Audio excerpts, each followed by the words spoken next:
மனைவிக்கு வருமானம் அதிகமாக இருந்தால் ஜீவனாம்சம் கொடுக்க தேவையில்லை என சென்னை உயர்நீதிமன்றம் தெரிவித்துள்ளது. சென்னையைச் சேர்ந்த டாக்டர் தம்பதிக்கு ஒரு மகன் உள்ளார். இத்தம்பதிகளுக்கு இடையே ஏற்பட்ட கருத்து வேறுபாடு காரணமாக குடும்ப நல நீதிமன்றத்தில் விவாகரத்து கோரி வழக்கு தொடரப்பட்டது. இவ்வழக்கை விசாரித்த சென்னை குடும்ப நல நீதிமன்றம் டாக்டர் தன் மனைவிக்கு மாதம் 30,000 ரூபாய் ஜீவனாம்சம் வழங்குமாறு உத்தரவிட்டது. இதை எதிர்த்து சென்னை உயர்நீதிமன்றத்தில் டாக்டர் மனு தாக்கல் செய்தார். இந்த மனுவை விசாரித்த நீதிபதி மனுதாரர் தன் மனைவிக்கு 30,000 ரூபாய் ஜீவனாம்சம் தர வேண்டும் என குடும்ப நல நீதிமன்றம் உத்தரவிட்டுள்ளது.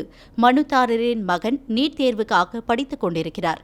அவரது படிப்புக்கான செலவாக 2,77,000 ரூபாயை தர மனுதாரர் சம்மதித்துள்ளார். அதே நேரம் அவரது மனைவிக்கு அதிக அளவில் அசையா சொத்து வருமானம் உள்ளது. அவர் ஸ்கேன் சென்டர் நடத்தி வருகிறார் என மனுதாரர் தரப்பில் அது தொடர்பான சான்றுகள் தாக்கல் செய்யப்பட்டுள்ளது. எனவே மனுதாரர் தன் மனைவிக்கு ஜீவனாம்சம் தர தேவையில்லை என உத்தரவிட்டுள்ளார். இதனையடுத்து இந்த தீர்ப்பு வைரலாகி வருகிறது.